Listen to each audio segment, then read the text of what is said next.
Well, Joe Biden, no, he has lost a lot of ground with the black community, and he is now trying to win black voters over again ahead of the presidential election against Donald Trump.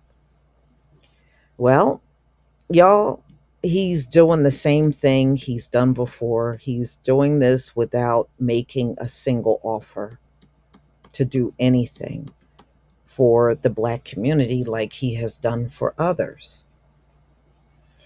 So he is launching a new plan that actually began on May 17th to win over black voters that he has lost over these past few years that have gone by. It comes also after a recent poll that shows Donald Trump is, neck and neck with Joe Biden. And there are many in our community that are now saying they are not voting for Joe Biden. And if they do vote, they'll vote for Trump. All right. So Joe Biden, in a speech at the National Museum of African American History and Culture in Washington, D.C., greeted his audience by declaring Black history is American history. Well, duh, who don't know that? I mean, everybody knows that. Oh,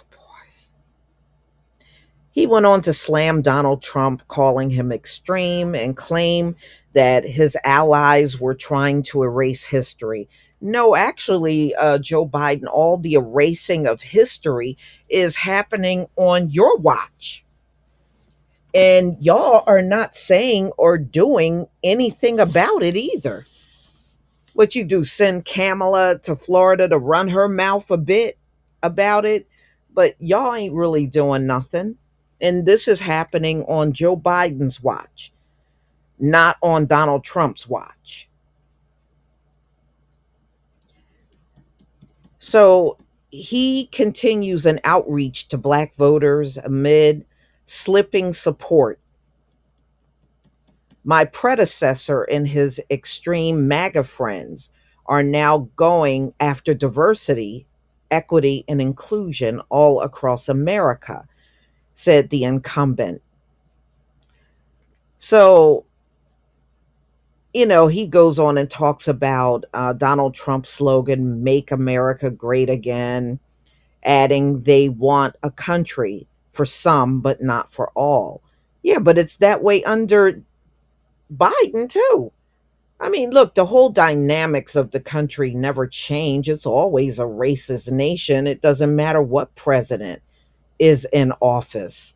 So I don't know what Joe Biden is talking about here.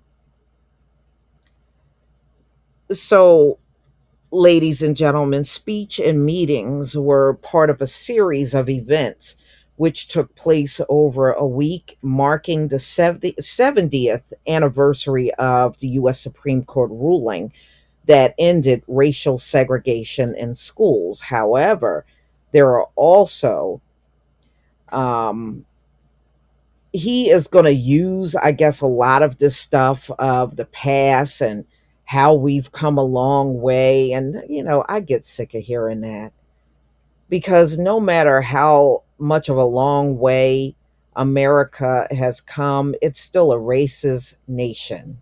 Okay, it still is. That has not come a long way.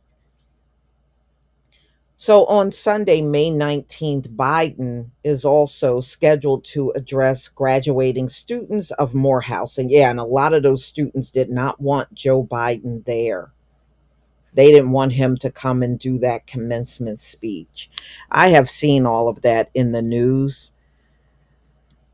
Uh, uh, uh.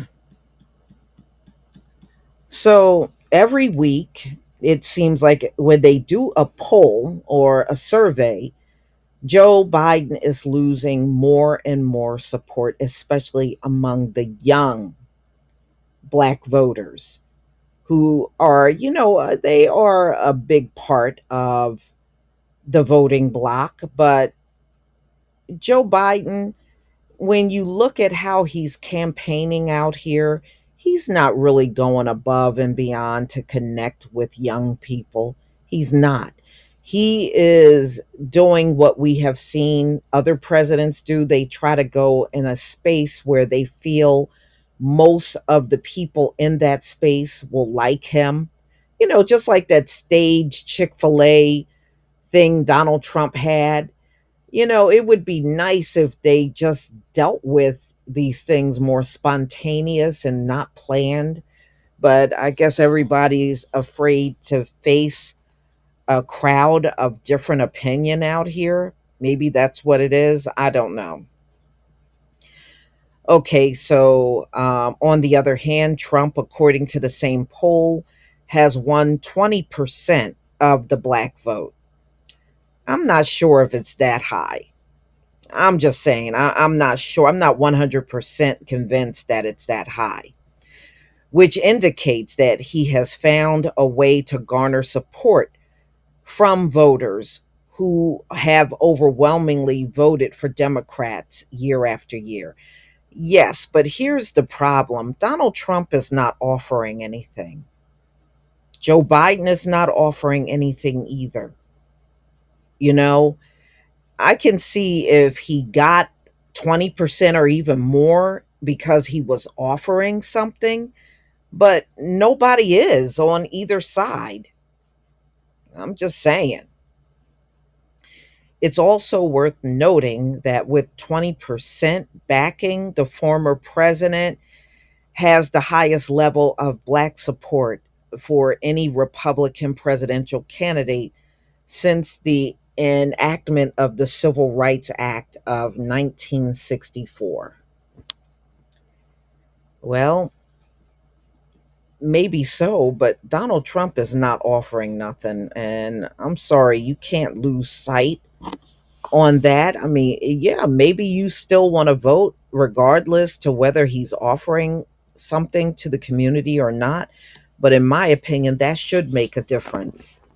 That should make a big difference because, in my opinion, it is just giving your vote away. You know, you're getting a fistful of nothing once again.